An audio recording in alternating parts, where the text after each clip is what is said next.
Ladies and gentlemen, please take your seats.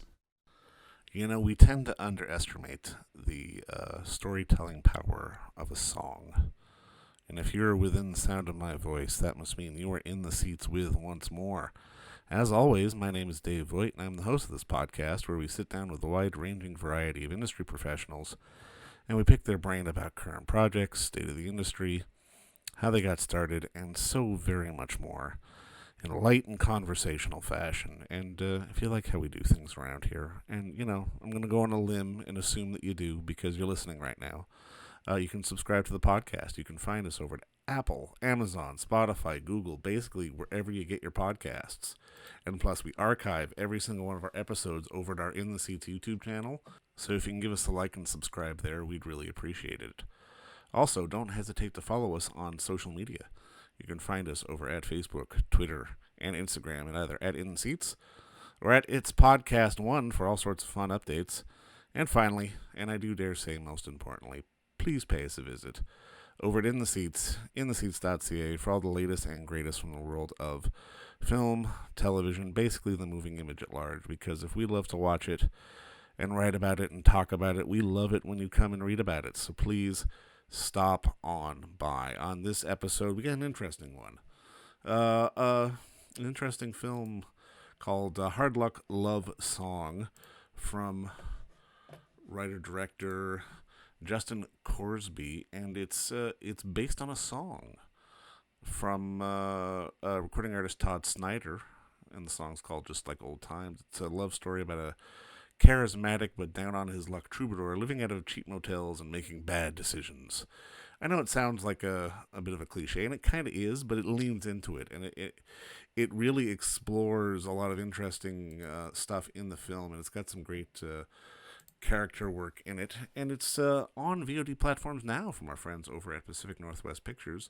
So if you're looking for something a little interesting, I do recommend you go check it out.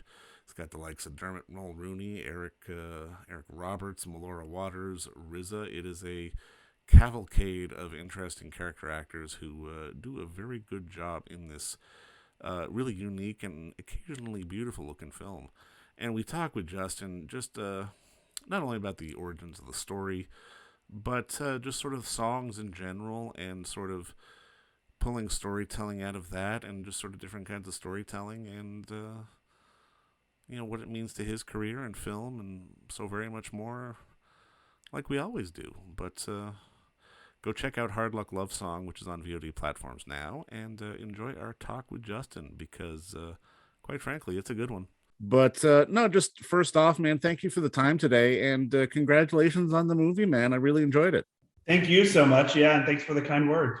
Now, I mean, I think the thing with it that really kind of stood out with me is just, it felt lyrical. It felt otherworldly. It wasn't trying to sort of recreate anything. It was just putting us into this bubble and sort of letting us enjoy this moment. And I mean, is it true it was based on a song? Because I mean, I'd love to find out just sort of the origin of the story. Yeah, it's totally based on the song, and the song plays in the end credits. If you didn't get a chance to check that out, you definitely should. And I encourage people who are watching it to. It's kind of, you know, even though we're a gritty indie, kind of like the Marvel movies. There's something extra in the credits to check out. I describe it as it's the rug that ties the room together at the end. So. Yeah, you know, I'm a big music fan. I grew up in and around kind of the Americana kind of roots music scene here in Austin, where I am today. And this is kind of a love letter to that kind of Americana roots kind of music scene. And I'm a huge Todd Snyder fan, the guy that wrote the song Just Like Old Times that we based the script on. And he's amazing. He's this incredible troubadour who is such a great and gifted singer and songwriter, but even more maybe impressive, or maybe not more impressive, but what makes him so kind of interesting and unique is his storytelling. He does these shows where he'll tell these 15-minute amazing, poignant, and hilarious stories, and then he plays 3 or 4 minute songs, and the songs are equally amazing and poignant and hilarious, but his storytelling ability is just uncanny. And I mean, he's just they broke the mold. That guy is super unique and super talented and just unbelievable. So for probably a good part of 15, 20 years, as long as I've been a fan of his and following him, I've been trying to figure out how to do something with him. I just thought he was so talented and unique, and that there was a lot of room for opportunity to collaborate with him in some way or do something around him. But a couple years ago, Allison, my producing partner, and I were watching one of his shows, and I just had this idea just sparked, and I kind of turned to her. It almost feels like you've reverse engineered it, because I mean, really, before there were cameras for us to make films with, I mean, how did we tell stories? We told them through song. And I mean, it really feels like you're taking us to this very, very much this unique place that, I mean, I had so much fun with. And I mean, can you talk a little bit about finding Michael? Because I mean, obviously you got to have someone who can sing, you got to have somebody who can sort of embody the spirit of the story that you're trying to tell. Like, talk to me a little bit just about finding him, because obviously without the right guy, this movie falls apart. Totally. Yeah, no, we were looking for a needle in a haystack, man. We needed a really talented, amazing actor who could also, play guitar and sing, and also shoot pool, lights out, and be able to, really kind of sell that portion of the movie as well. So it was a very tall task, kind of what we were looking for. And we were down the road with a bunch of actors, some well-known actors who could play music a little bit. And then we were also down the road, visiting with some musicians who were looking to cross over that were interesting.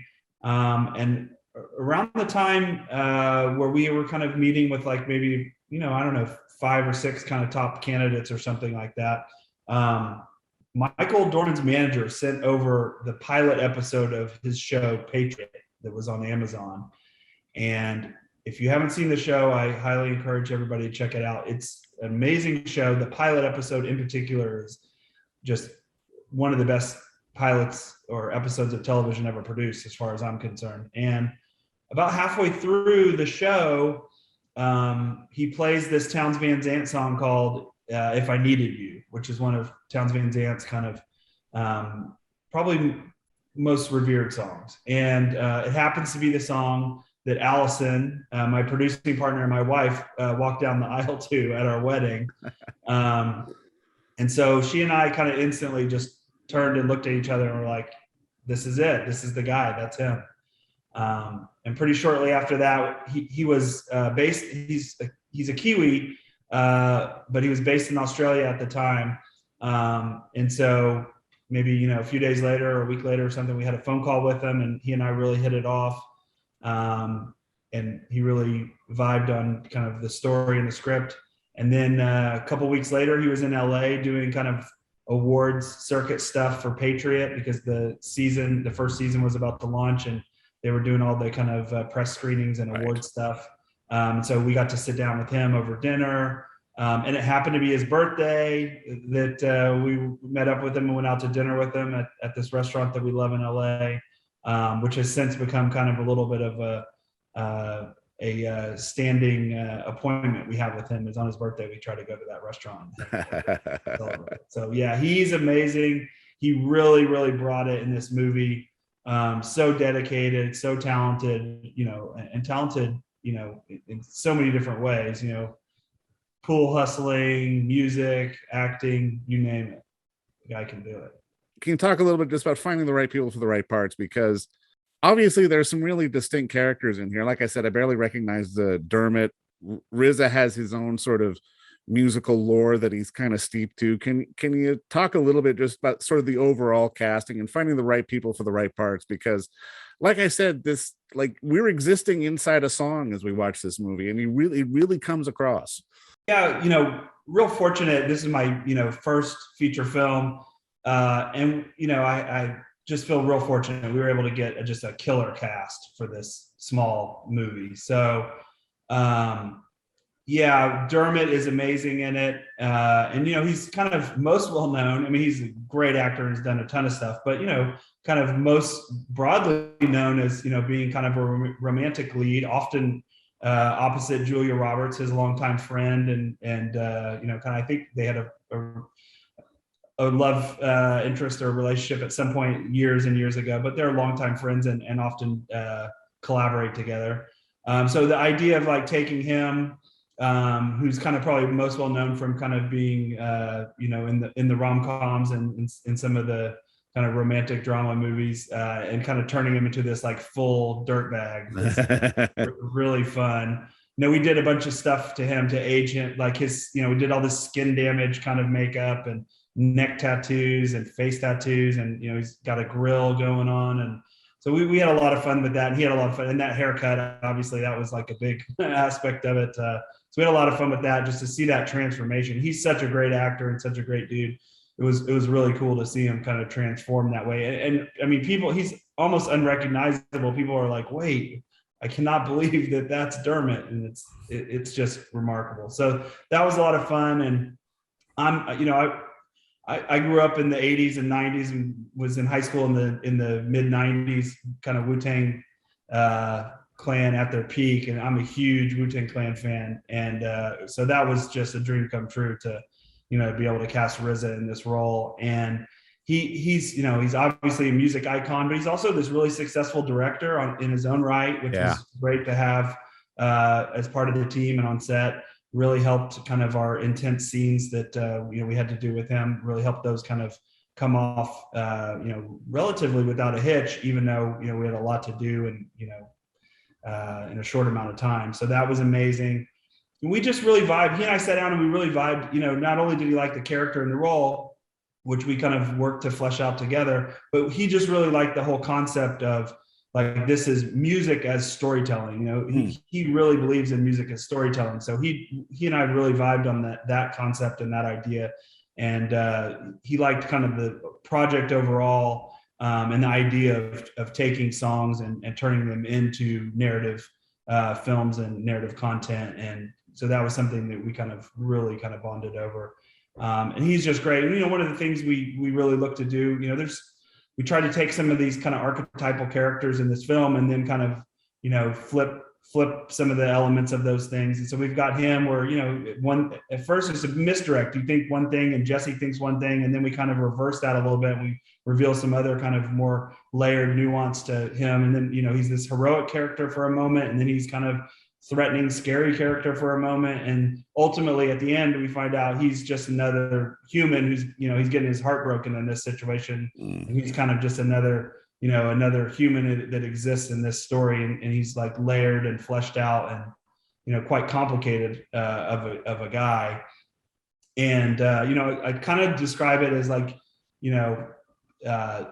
there's the natural reaction to intense situations is either fight or flight, right? And so Jesse is flight. That's his MO, is to always run from his issues, as embodied by the story and the character that Michael Dorman created with us.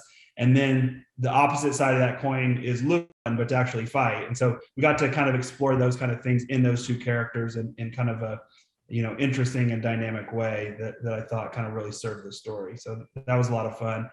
And then Eric Roberts obviously plays Skip. It's kind of grizzled bar guy, and that was a lot of fun. Kind of Eric channeled his like inner Chris Christopherson vibes for that role, and he's amazing and just so charming and fun. And then Sophia Bush, obviously, really seasoned television actress.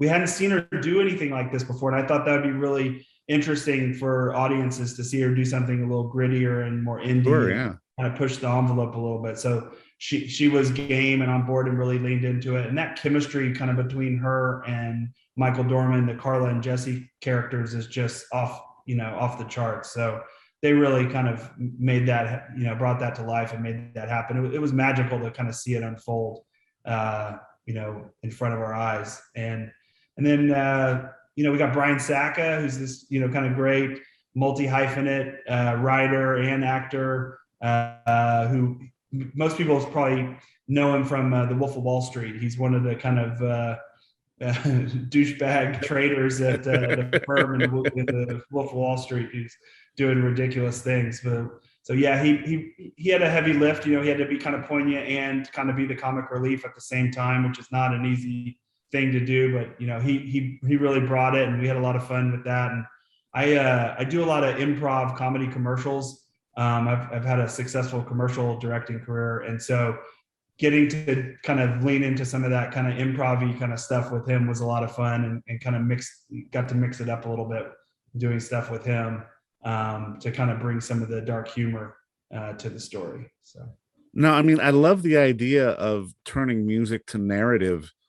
And I mean, I'm going through my Rolodex of like film, and I mean, I can't think of very often where that's actually happened. And it really does feel like an environment where actors get a lot of freedom and get a lot of creativity to play. And I mean, I'm kind of curious from your perspective, why do you think we haven't gotten more of that? Because I mean, just from talking to you right now, it really feels like you were very pro ideas from the ensemble and trying to sort of make sure that this was something that everyone was creating together rather than one specific vision that you may have had. Yeah, no, I think there have been some movies based on songs. A lot of times they're like the song title is the name of the movie, and then Right. the movie is Yeah. something completely different. There's a movie called The Indian Runner that Sean Penn directed that was kind of loosely inspired by the Bruce Springsteen song Highway Patrolman. And so that was something that, I was aware of, and definitely kind of, to me, is one of the kind of higher watermarks for, kind of taking a song and developing it into a narrative, film in that case. There's some others for sure. Some of them, it's a difficult task. It's hard to take a 4-minute song or 3-minute song and expand it out.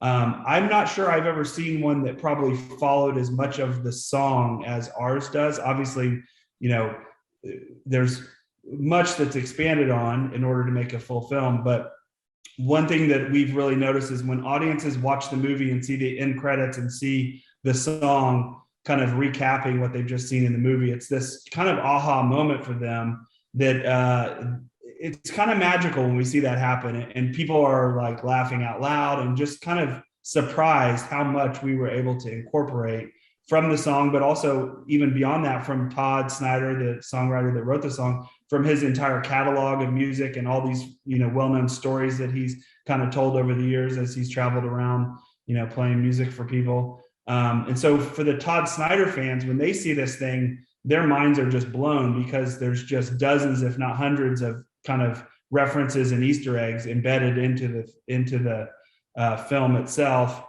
And, kind of to your, kind of question, like, I think that storytelling music is sort of untapped kind of potential. Music is such a visceral experience for people, and it kind of puts you in a time and place, which I think is really magical.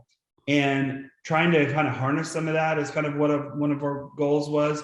But in addition to that, I think that storytelling music often gives us kind of a glimpse into, kind of a window into characters and stories that we don't often get to see on the big screen or on television.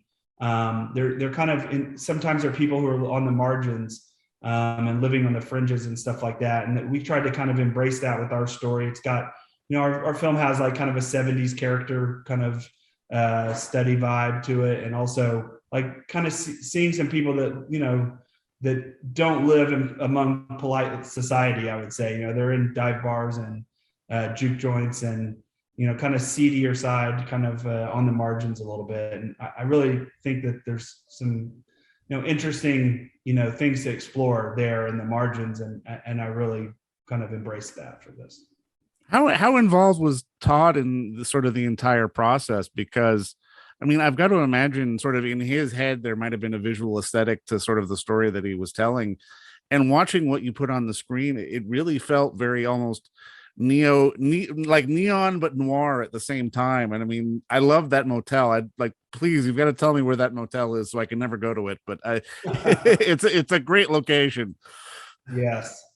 Todd was not super involved, like on a day-to-day standpoint. I mean, we pitched him the idea, obviously, and I literally, Alice and I were watching that show, and the idea sparked for me. And within a couple of weeks, I had like a treatment, a lookbook kind of put together, and maybe another week later, he was on tour. We flew out to Portland, where he was doing 3 nights in a row in Portland, where he's originally from.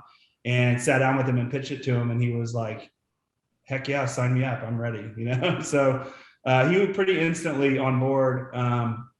And I think, for him, it was just kind of a lark, I'm sure like many things in the film industry or even in the music industry, people are, have grand plans and say they're going to do something all the time. So I think he was like, yeah, sure, let's do it, but probably in the back of his head was like, I'll believe it when I see it.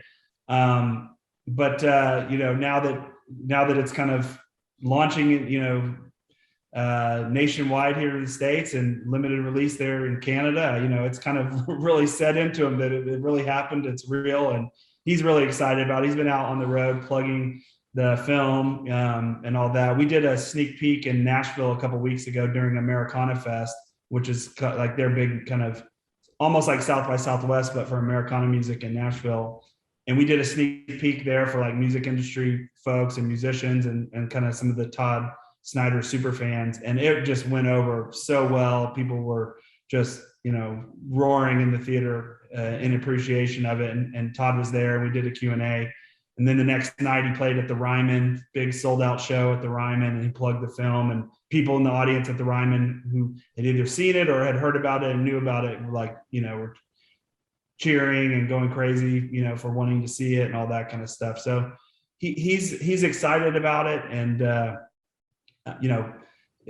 has been very complimentary and impressed by what we were able to do with it. And it's one of those things, you're an artist and somebody takes a piece of your art and reinterprets it into another form of art. I'm sure there's some surreal feelings going on. Sure. And there's a lot of stuff that's kind of inspired by his, real life or his stage persona. I don't know, it's hard to know what his real personal life and his stage persona, because he's such a great gifted artist. But there's a lot of things that are kind of at least inspired by that. And so I'm sure that that's like interesting and unique and for him to see. But yeah, he's been great in the process. I took Michael Dorman, the actor, out to see him before we shot the movie and meet Todd and kind of see one of his shows and all that kind of stuff. And Todd was very generous with his time and welcoming. And I think it really helped Michael's performance.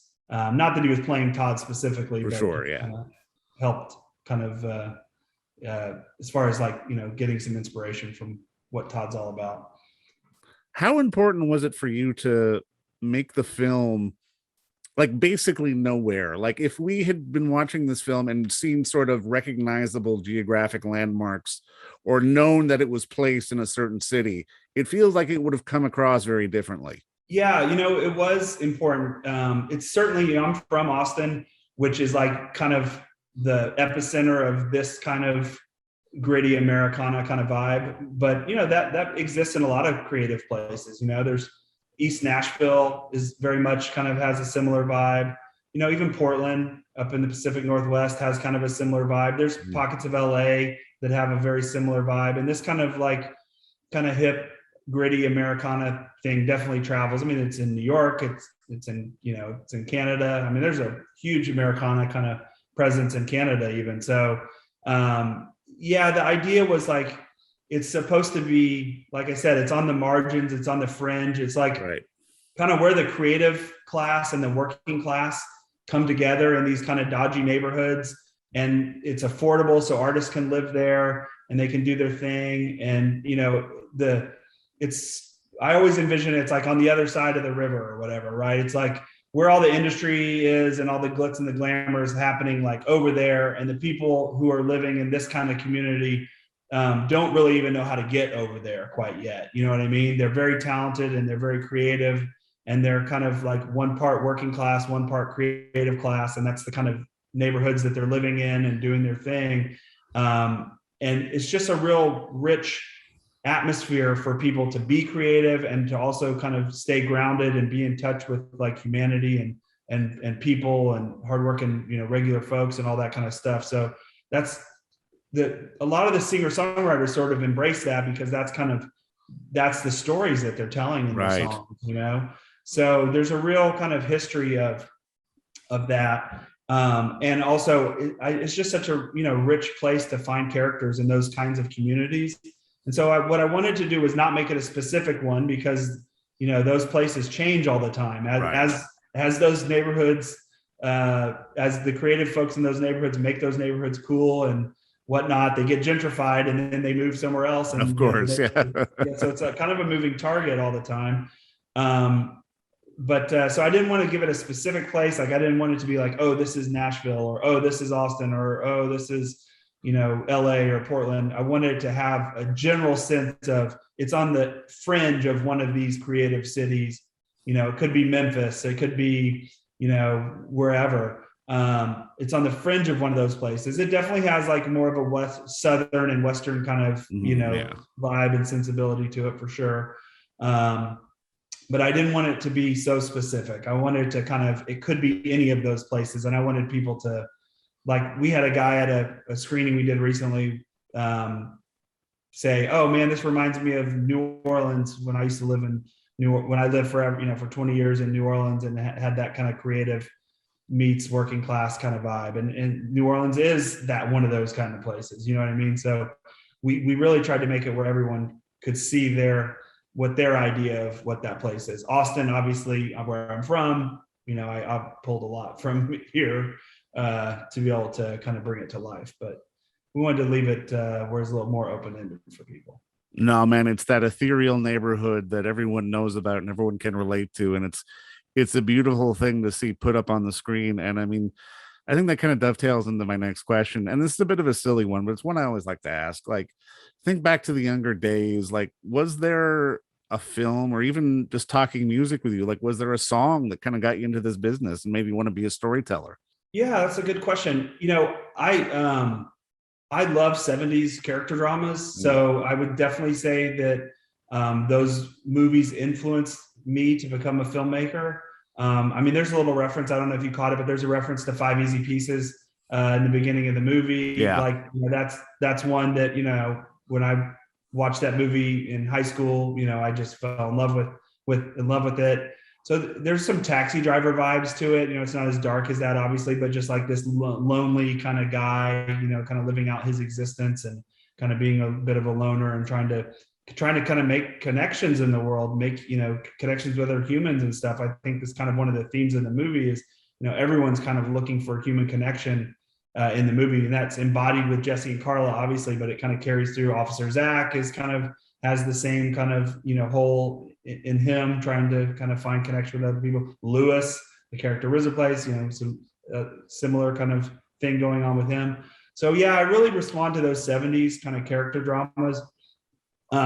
Several people have said like, yeah, this feels like something Paul Schrader could have written, in the 70s. So like, and some other people have said, it's got, Hal Ashby and John Cassavetes vibes. And, I can get on board with that. Those are kind of definitely some of the folks that, I watched when I was younger that kind of gave me, motivation to want to do kind of real layered character kind of driven films. So I would say the kind of 70s, late 60s through 70s kind of character dramas for sure. Well, and I love that you say that because I definitely had a little bit of a Killing of the Chinese Bookie vibe. And I felt like, Ben Gazzara would fit in this movie so well if he was still with us. Oh yeah. No, I love Ben Gazzara.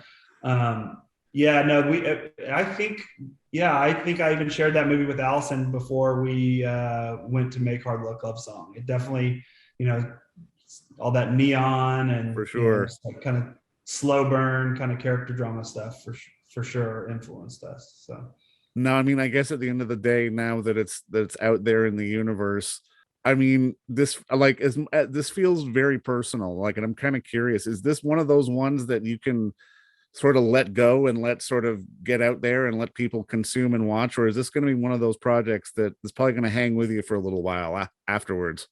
It is very personal. It'll probably hang with me for a while. Yeah. So growing up here in Austin, my mom is this kind of like bohemian poet who was friends with a bunch of the musicians kind of in the 70s and 80s here in town, and even after that. But so I was like a little kid hanging around some of these kind of singer-songwriter joints, like literally like a 3, 4, 5, 6, 7-year-old kid hanging around these kind of singer-songwriter joints, watching people like Townes Van Zandt, Lucinda Williams, and Jimmy Dale Gilmore, and people like that, Joe Ely, when I was a little kid. So like all of this kind of comes from that, from my, youngest days, basically. And I have a bunch of great friends who are really great musicians here in town in Austin.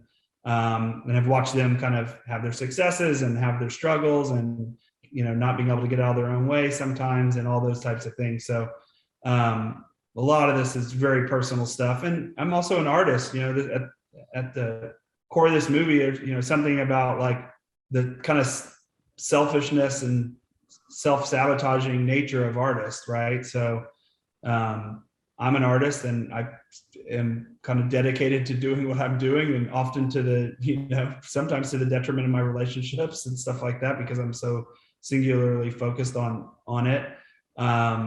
And like, I think that's one of the big themes of this movie is like, at what point do you sacrifice your relationships for your art, or do you need to kind of reevaluate at some point? Not that I'm reevaluating my filmmaking career, but definitely Jesse was kind of doing that in the movie. So those things are definitely taken from some of my personal life and personal experiences being around, a lot of artists over the years. No, but you know what? You've captured it so beautifully, because it really is that sort of moment of the cusp where you're not quite sure which way to go. And I mean, if you're a creative person, you've been in it and you understand it. And it's at the same time, it's hard to explain, but I think you've put it on the screen so well and made a fantastic film. But I just want to say, thanks for the work and thanks for the time today. This was fun. Absolutely. Thanks for your interest in the movie, and thanks for helping us get the word out there. It's Absolutely. really challenging time for indie films right now. Not only COVID, but just like the way the marketplace is with these huge kind of tentpole Marvel led kind of marketplace. And so it's really helpful that there's people like you and places like your outlet to help kind of spread the word. And we just encourage people to go check out the film, and if you like it, try to help us spread the word even further. And let's try to help keep indie film and indie cinema and the theaters that book indie films, kind of keep them going, because it's important. This is important stuff. I really feel like. No, I agree with you wholeheartedly, and you said that beautifully, because you're absolutely right. I mean, I like the Marvel movies just as much as the next guy, but there are so many wide, varying styles of storytelling that it's important to push as many as you can. And I mean, that's our impetus here at the site and with this podcast. And I think you've done that. And I want to scream this from the mountaintop as best I can, and hope people see it and keep up the good work. And like I said, thanks again for the time, man. This was a lot of fun. And again, congrats on the film. Absolutely. Thank you so much. And we appreciate it. And don't forget to visit our friends over at Bay Street Video for all your DVD, Blu-ray rental, or purchasing needs this summer, as they are still open for curbside and some mailing delivery as well. Over at 1172 Bay Street, Toronto, Ontario, Canada, you can give them a call at 416-964-9088. That's 416-964-9088. Or send them an email at baystreetvideoto@gmail.com for any of your DVD and Blu-ray needs.